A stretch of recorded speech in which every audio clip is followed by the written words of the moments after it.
the markets get a little bit scary. Just in time for Halloween. Is this a correction within the bull market or something greater? Stay tuned. We'll discuss this and much more.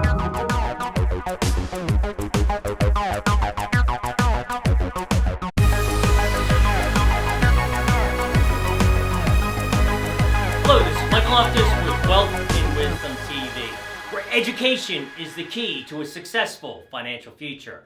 First up, don't forget, click show more for additional information and links on today's video.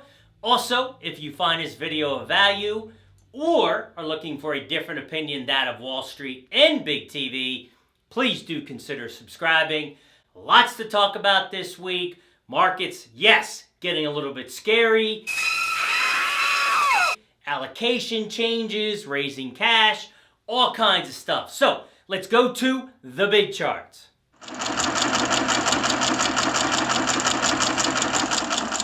Here's our short-term view, the daily chart. And as you can see here, we are back in the box that we were stuck in for several months. So that is not a good sign. The next thing is volatility has spiked big time, up above 20 for the first time since back in February. Next up, a chart I've been showing for a while, new highs minus new lows. Again, at the beginning of the year, it looks strong. You have the S&P in black. Behind it in the gray histogram is new highs minus new lows. You can see that strength. Last couple months, I've been saying I don't like this because we're hitting all-time highs with no strength in the market. A lot of people were saying I was too bearish for my own good, especially on Twitter. But because of that, I have been neutral for some time. And as you can see, boy, it turned. Got a series of lower highs. You can see them highlighted in blue. And then just a move below to red, which is not pretty at all. Now, last week, big changes, right? Now, here you see our trend line from 15-16. That's a very key, important trend line. That was our last quote-unquote correction, high to low about 13%. We broke that trend line last week. This is one of the reasons why we went negative. So actually, our signals went negative a week ago Friday. As I say all the time, I generally don't move on a short-term negative signal because they'll flip-flop. But then we got some confirmation, which I'll show in a second. Before, take a look at the bottom here, momentum, MACD, ugly, big turnover, and then at the top, relative strength, crashing literally below 30. When it's below 30, that is a bearish sign. Next up, weekly view, our midterm view, same thing. When I got this, look here on Thursday, was when I reduced risk. So one, same thing, broke the trend line from 15-16, not a good sign for the overall markets. But at the bottom, MACD, momentum crossover, okay, you see it there, we got that Thursday, and that's when I made my move. So that was the confirmation of the short-term signal. Concern no. Same chart, but I go out to the crash. Look at that. Coming together, talked about this, a resolution must come. We are right on that line. If we break that trend line to below the 089, that is not good for the overall markets. Midterm view, though, neutral for now. And I mean for now, and I'll talk about when I'll make my next move. Monthly view, same thing. Look at that wedge there. Stuck in it. Let's see what happens. For now, that is still a bullish trend line, of course. Looking at it from the crash, we're still in a long-term bullish trend line. But at the bottom, momentum, MACD, ready to cross over. If that crosses, we will make changes. Next up, NASDAQ. Not going to talk too much because all the charts don't look good.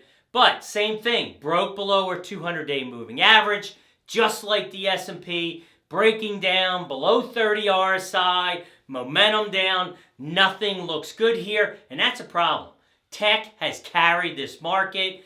How tech goes is how the overall market goes. Next up, international emerging markets. Just going to show one quick chart.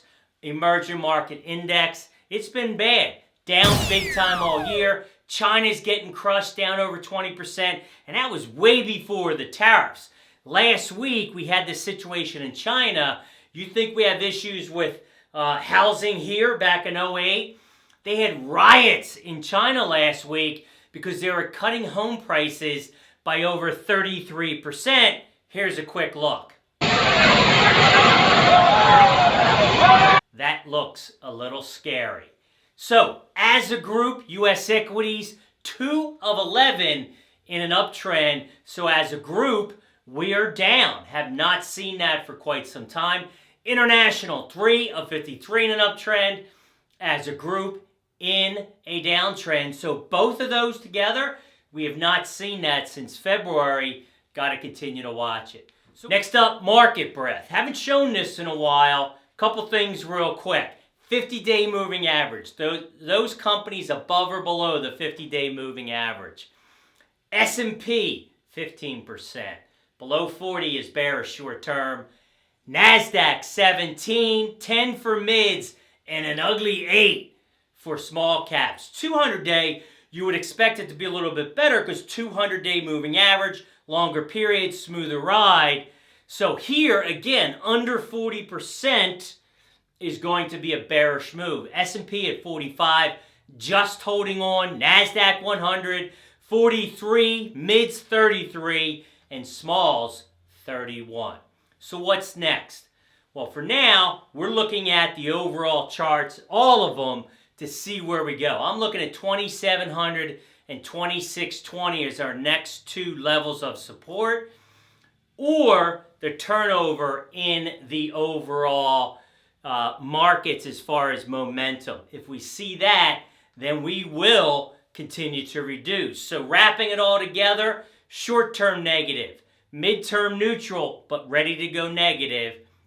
Long-term is still positive. What does that all mean for our investors? Whoop-de-doo! What does it all mean, Basil? Last week, we reduced our portfolios by 15%. Some of that in cash, some we put in a hedge at this point. Now that added to the cash we had going into the quarter because of my neutral stance. So somewhat in a decent position. We will make additional changes if the charts break down. Next up, tweets of the week. First up, Larry McDonald points out that when you look at Trump administration, we've had 7 rate hikes. Obama 1, Bush Jr. was 16, and Clinton 10. Is the Fed playing politics? I would say no. I don't think so, especially with Powell. He is not an academic, so I don't believe that. I think he's trying to get ahead of the next recession by raising as quickly as possible, so he has ammunition. Next up, Lance Roberts, one of my favorite follows on Twitter, really puts out super material worth a follow. We have links for all these below.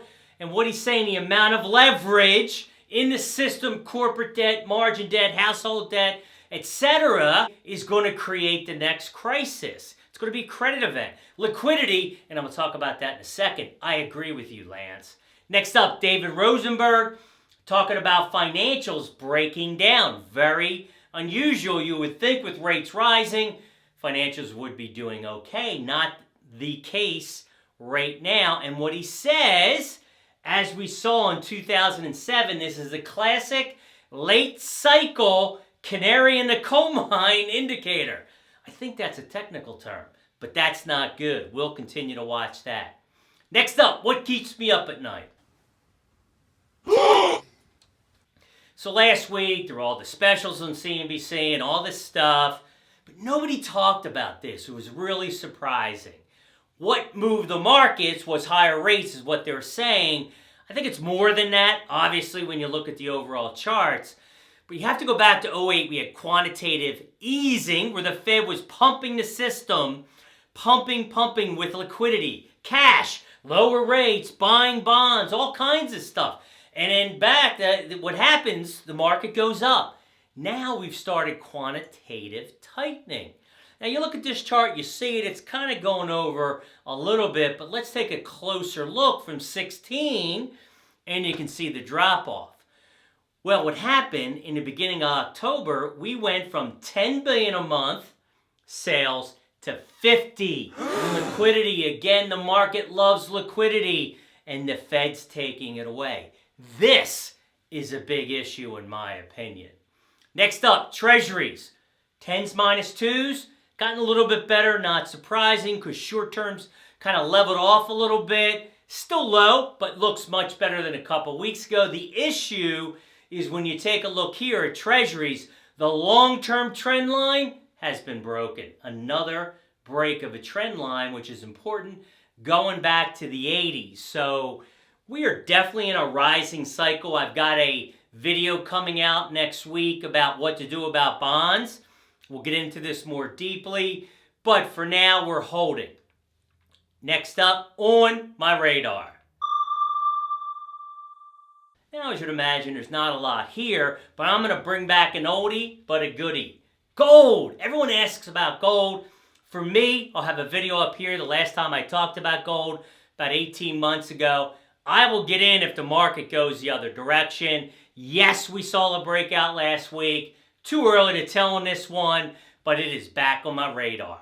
Wrapping things up, fear and greed. Lots of fear on the street. We actually got down to 5 last week. We're 11 today, down from 47. Link below the data on how that comes together. But yes, indeed, it is scary. Viewers, again, signals, short-term, negative. Mid-term, neutral with a bias to the downside. And long-term is still positive at this point. It is a great time to stay nimble, my friends. Nimble with cash like we have right now in case we go back in the other direction, or nimble to use that and sell more to reduce risk. Thanks so much for watching. Michael Loftus for Wealth and Wisdom TV.